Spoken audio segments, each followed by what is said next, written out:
باپ کا انتقال حضور کے اس دنیا پہ قدم رکھنے سے پہلے ہی ہو گیا تھا. ابھی شکم مادر میں تھے کہ حضرت عبداللہ کا انتقال ہو جاتا ہے. در یتیم پیدا ہوئے ہیں. 6 سال کی عمر میں ابوا کے مقام پر ریت کے ٹیلے آئے تو وہاں سیدہ آمنہ کی طبیعت خراب ہو گئی، اور پھر لمحے بھی زندگی کے آخری ہیں. سیدہ آمنہ نے محسوس کر لیا کہ یہ میری آخری سانسیں ہیں. سیدہ پاک نے حضور کے سر پہ ہاتھ رکھا اور روتے ہوئے کہا کہ بیٹا، ہر نئی چیز نے پرانا ہو جانا ہے، ہر باقی نے فنا ہو جانا ہے. میں بھی جا رہی ہوں، وَذِكْرَ بَاق وَوَلَدْتُ طُهْرًا، لیکن میرا ذکر نہیں مٹے گا، اس لیے کہ تیرے جیسا ستھرا بیٹا چھوڑ کے جا رہے ہیں. یہ آخری لفظ تھے سیدہ پاک کے کہ سیدہ آمنہ سلام اللہ علیہا کا انتقال ہو گیا. خیر، حضور ماں سے لپٹ گئے. امی آپ آگے بولتی نہیں ہیں، لیکن خاموش ہو گیا تھا چمن بولتا. حضور نے وہیں پھر اپنی ماں کی تدفین کی. تدفین کے بعد ام ایمن کے ساتھ سواری پر بیٹھ جاتے ہیں اور چمٹ جاتے ہیں ام ایمن کے ساتھ، اور وہ جا کے حضرت عبد المطلب کے سپرد کر دیتی ہیں. تو حضرت عبد المطلب حضور کو آغوش میں لے کے بڑا روئے اور ام ایمن سے کہا کہ میرے اس بیٹے کا تم نے خاص خیال رکھنا ہے.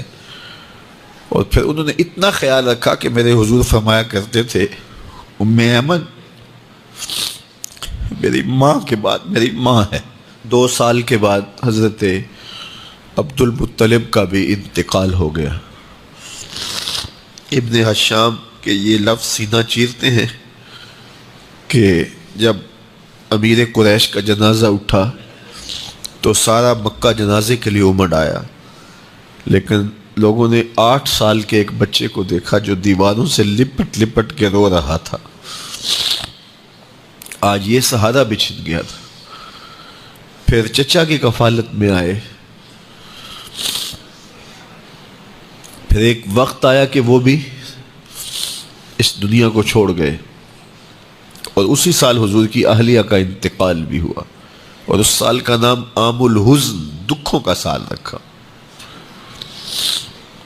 اہل مکہ نے جو سلوک کیا وہ کسی سے بھی مخفی نہیں ہے. پتھر مارے، گڑھے کھودے، کانٹے بچھائے، اجریاں ڈالی، اپنے گھروں کے کوڑے لا کے حضور کے گھر کے سامنے رکھ دیے.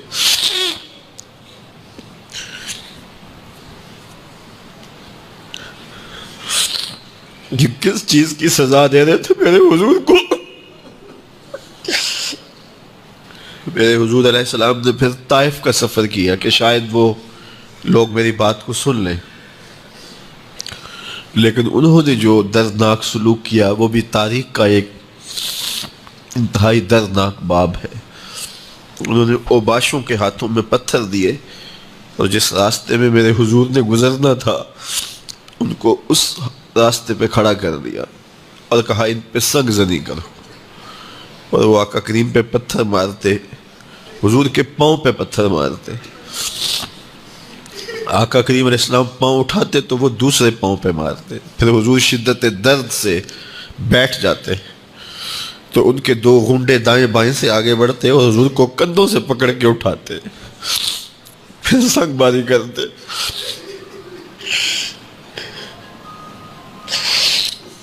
نالین حضور کے خون سے بھر گئے. عذاب کے فرشتے حضور کے پاس آئے کہ اگر آپ بد دعا بول دیں تو ابھی ہم ان پہاڑوں کو جوڑ دیتے ہیں اور یہ طائف کے لوگ پس جائیں گے ان پہاڑوں کے درمیان. آسمان سے پتھر اتریں گے، ان کے سر کچل دیے جائیں جنہوں نے آپ کو دکھ دیے.